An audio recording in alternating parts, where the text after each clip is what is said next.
I'm Mrs. Lessman from FHN, and your teacher asked me to speak with you today in regards to germs. Now, with COVID-19 or coronavirus, whatever you might call it, you probably have been hearing a lot about germs right now. And I'm wondering, have you heard that germs are good, or have you heard that germs are bad? Well, actually, germs can be both good and bad. If you've ever gotten sick and you've gone to the doctor may have given you some medicine. That medicine is actually a good germ. So you have those bad germs in your body that are making you sick, and you start taking that medicine, and it fights off those bad germs that are in your body, and you get healthy. How many of you like to eat yogurt? Yogurt is another good germ. So if you like yogurt, make sure that you're eating it because it will fight off any of those bad germs that might get inside your body. Now, I want you all to take a look at your hands. Do you see any little germs wiggling around on there? No, because germs are so small, we can't see them with our eyes. If we want to see germs, we have to use a microscope. But we do have to remember that germs are all around us. Right now, there's probably hundreds, thousands, maybe even millions around you. So we just want to make sure that those germs don't get inside of our body. Now, since you can't see those germs, we just have to remember that they're always there. Kind of like air. So there's air, but can you see it? No, but you know it's around you because you're breathing and that air is going in and helping you breathe. And germs are a lot alike. So even though we can't see them, we have to make sure that we know that they're there. Right now they're on the carpet that you're on. They are on your desk. They're on your clothes. They're on your face. Germs are everywhere. And we just want to make sure those germs don't get inside of our body. If you look at just the front part of my face right here, there are 3 places where those germs can get inside of my body. They can go in through my eyes, they can go in through my nose, or they can go in through my mouth. Now, you guys can't walk around school all day with your eyes closed, so you're going to get some germs in through your eyes.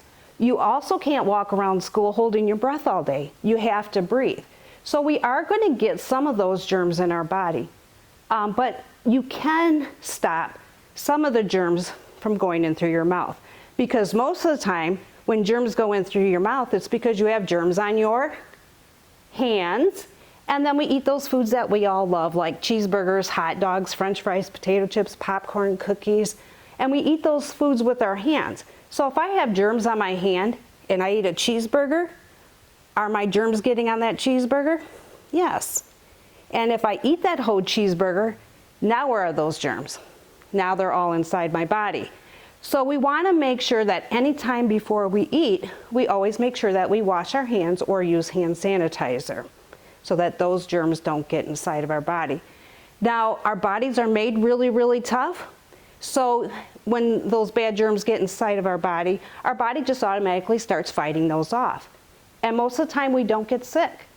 But sometimes we get so many germs too quickly inside of our body that we do end up getting sick.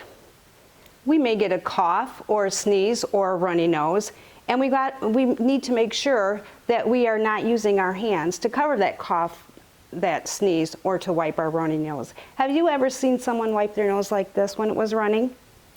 I've seen that all the time, and we want to make sure that we're not getting those germs on our hands, because if we get those germs on our hands, then everything we touch, we're going to share our germs with that object. So it might be your keyboard for your computer, or your mouse, or a doorknob, a book, or a pencil.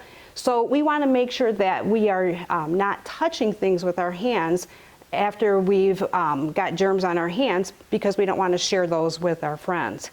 So if we do get a cough or a sneeze or a runny nose, we need to get up and grab a tissue or a Kleenex, and then we need to cough, sneeze, or blow our nose in that Kleenex, and then we need to make sure that we throw that Kleenex in the trash. We don't want to set it on our desk. We don't want to put it in our pocket for later, and we don't want to wave it in our friend's face. We want to make sure that we put that tissue in the trash, and then what do we need to do? Right, we need to make sure that we wash our hands or use hand sanitizer. Now, sometimes you might be in class and a sneeze or a cough comes up really, really quickly, and you don't have time to get up and get a Kleenex. So we want to use what then? Very good. We want to use the inside part of our elbow to cover our sneeze or our cough. Now, I see adults do this all the time, and I also see some kids do this. We want to make sure that we are doing that correctly, because sometimes we'll just go, achoo. Is that covering my germs from going into the air? Is it stopping those germs from going into the air? No. And so now it's going into everyone's eyes. They're breathing it in through their nose. And I'm also getting it back into my eyes and breathing it in through my nose. So when we do use the inside part of our elbow, we have to make sure it is up tight and covering both our nose and our mouth. So if we tried to talk, it would sound muffled, something like this. Hey, Cliff. So I sound a little silly because I'm covering both my nose and my mouth. And if you're like me, you do have to use that other hand and push your elbow up there nice and tight. Can I have everybody show me their best cover? And make sure you have both your nose and your mouth covered. And I'm going to ask the teachers now to walk around and see if they see any noses peeking out. Okay, now leave your elbow up there. And I'm going to ask you to do one more thing for me. I want you to, in just a minute, cough one time, and then after you cough, I want you to touch your arm where you just coughed. So ready? Cough. Now touch your arm. What does it feel like? Well, if it's warm, you did an excellent, excellent job of covering both your nose and your mouth because your warm breath stayed right here in your elbow. If it's not warm, you might want to go home tonight and just practice making sure that you have both your nose and your mouth covered. Now, Mrs. Lessman just asked you to touch where you coughed or sneezed. Should you do that?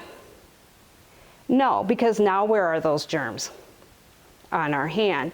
So, how many of you have heard an adult tell someone to please keep their hands to themselves?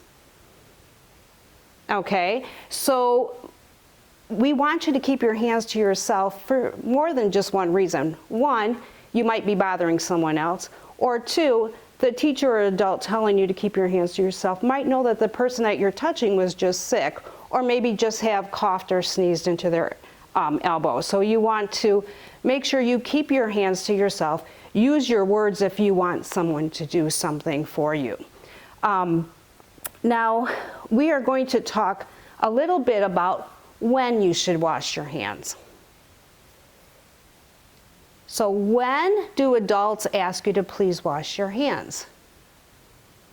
Most of us think right away before we eat a meal, whether it's breakfast, lunch, dinner, morning snack, afternoon snack, or if you go to the football game and you buy a hot dog at the concession stand.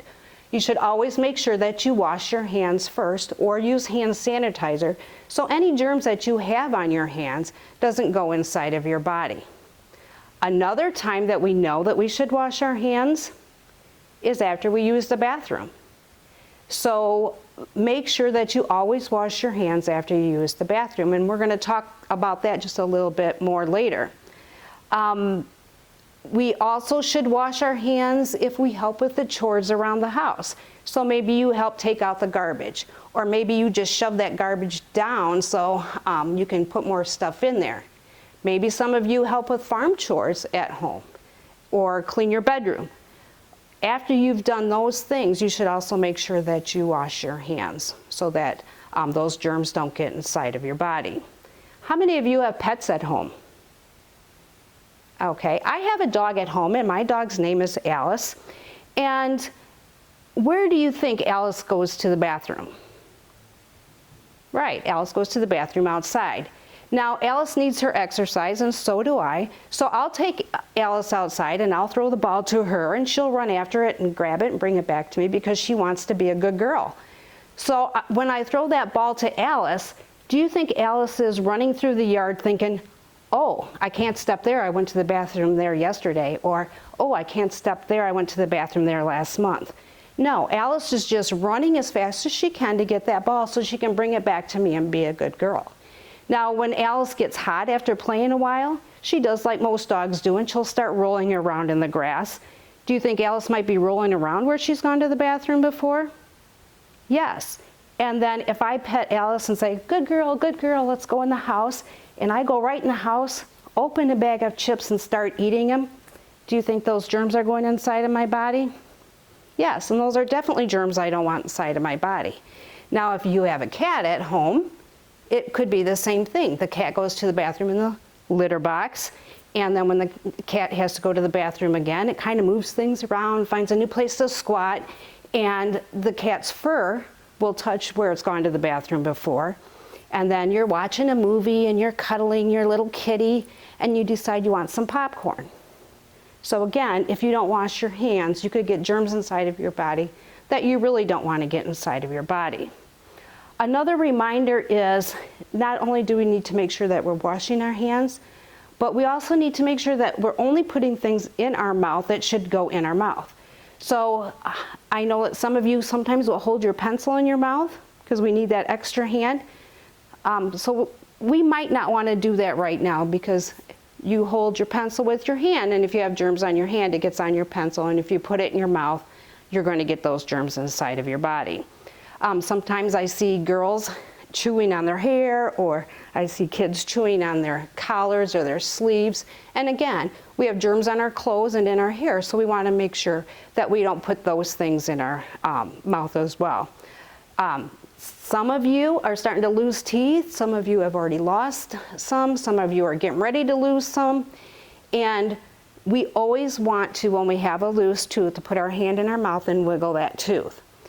I'm going to ask that if you do have a loose tooth, that maybe you just wiggle it with your tongue until you think it's about ready to come out, and then wash your hands really, really well, and then grab a tissue, grab a hold of that tooth, and pull that tooth out. That way, you're not putting your hands inside your mouth unnecessarily. Now, we call the eyes, your nose, and your mouth the T-zone because it looks like a letter T on your face. So you should never touch your eyes, your nose, or your mouth unless your hands are clean first. All right? We are going to talk a little bit now on how to wash your hands. And I think you guys have been doing it for a while. You know how you're supposed to wash your hands. But I'm going to show you a way today to wash your hands to get rid of as many germs as you can. So I want you to do this with me. I want you to pretend like you have a sink in front of you, and I want you to turn on your water, not hot, I don't want anyone to get burnt, not cold, even though cold works, but warm is actually the best for getting rid of those germs. So once your water is warm, I want you to put your hands underneath that water and get your hands wet. And then I want you to get 1 pump of soap. Do we need 6? No, just 1 pump of soap, and then we're going to put our hands together. Now our hands are not under the water right now because if I put my hands under the water, what's going to happen to my soap? Right, it's all going to wash away. So my hands are out of the water and I'm going to scrub. And when I say scrub, that means you got to push hard. You can't just push lightly. You got to really push hard and scrub your hands. And if you're scrubbing hard enough, your hands are getting hot. So my hands are getting hot, and I'm hoping yours are too. And we also need to make sure that we scrub the backs of our hands because those germs get on the backs of our hands as well. So again, we have to scrub, which means you have to push hard. Those germs also can go in between our fingers. So we have to make sure that we scrub in between our fingers. And if this is hard for you to do, you can actually take your other hand and go between each of your fingers to make sure that you get the germs out that are in between your fingers. But either way that you're doing it, we're kind of leaving our thumbs out. So I want you to give your thumbs extra special attention. And the reason I want you to do that is because every time you eat food with your hands, if you think about it, you have to use your thumbs. So if I'm holding a cheeseburger, am I using my thumbs? If I'm grabbing a French fry, if I'm eating a cookie, I'm always using my thumbs. So we really want to make sure our thumbs are nice and clean. Then we also need to scrub our fingernails. Those germs really like to hide around our fingernails. So we're going to scrub our fingernails. It kind of tickles when you do that. And then we're also going to scrub around our thumbnails. And that whole time our hands have been out of the water. So now it's time to put our hands back underneath the water, rinse off all the soap and germs and let that go down the drain. And then we're going to grab a paper towel and we're going to dry our hands. Now I want you to dry your hands all the way, because sometimes I see kids come out of the bathroom and they are drying their hands on their clothes. If I have germs on my clothes, now where are those germs? Back on my hands. So dry your hands all the way, and then I want you to use that paper towel and I want you to use it to turn your water off. If you are using a bathroom someplace other than in your house where your family uses a bathroom, so maybe you go to Disney World or you go to the zoo or at school or at a store and you use the bathroom, I want you to keep that paper towel and use it until you go through the bathroom door. So I want you to use that paper towel and push that door open, and then they usually have a trash can somewhere where you can just drop that paper towel into it. The reason that I want you to do that is, let's say you go in and use the restroom and you do what you're supposed to do. You come out and you're washing your hands, but somebody else comes in and uses the restroom and they don't wash their hand. And they go right to the door and push on the door and go out of the bathroom. Now, if you did the right thing, but you push on the door the same place where they just pushed on the door, could you get some of their germs on your hand? Yeah, so we want to make sure we keep that paper towel until we get through that door. Now, I have a lot of boys that I've talked to that said their dads tell them to just kind of kick that bathroom door open. That works too. Or you can use your backside and push against the door and walk out of the restroom that way. So keep that paper towel until you get out of the bathroom. Let's go through that one more time just to make sure you all get that, because your teacher may give you a test after we're done. So again, you have your sink in front of you. Let's turn on our water. And we want warm water. So once our water gets warm, we're going to put our hands underneath that water and we're going to get our hands all wet. We're going to grab one pump of soap. We're going to put our hands together and we're going to scrub. Now remember, you got to push hard. And then we're going to scrub the backs of our hands. And we're going to scrub in between our fingers, whatever way is easiest for you. We're going to make sure we give our thumbs special attention. We're going to scrub our fingernails and our thumbnails. And then we're going to put our hands back underneath the water and get rid of all the germs and the soap. We're going to grab one paper towel and we're going to dry our hands all the way. And then we're going to take that paper towel and we're going to use it to turn the water off. And if we're someplace other than our house, we're going to use it to push open that bathroom door. And then we're going to throw that paper towel in the trash. So I think you guys did an excellent job of making sure that you're getting all the parts of your hands washed that you need to get washed. But lately you might have been hearing about a couple of other things that you can do to help from those germs, or help so those germs don't get inside your body. You are probably all familiar with the mask. Well, the mask only works if you wear it the right way. So I can't wear it on my head. I can't wear it underneath on my chin. And when I wear it, I can't leave my nose out or my mouth out. I have to make sure that my mask is covering both my nose and my mouth. So when you put your mask on, make sure you put it on the correct way, and then try not to keep touching your mask, because again, that's your hand getting too close to the T-zone of your face where those germs can get inside of your body. So we want to make sure that we're wearing a mask the right way and that we're keeping our hands away from our face. You may also be hearing about social distancing. So how do you know if you're too close to somebody else? Well, I want you to do this. I want everybody to stand up, and I want you to stick your arms out as far as you can, and I want you to make one big circle. And if you can touch your neighbor, you might be a little bit too close. So make sure that you, when you're by your neighbor, you got your arms stretched out, that you are not touching each other. So thank you for letting me speak to you today about germs. I hope everyone stays safe.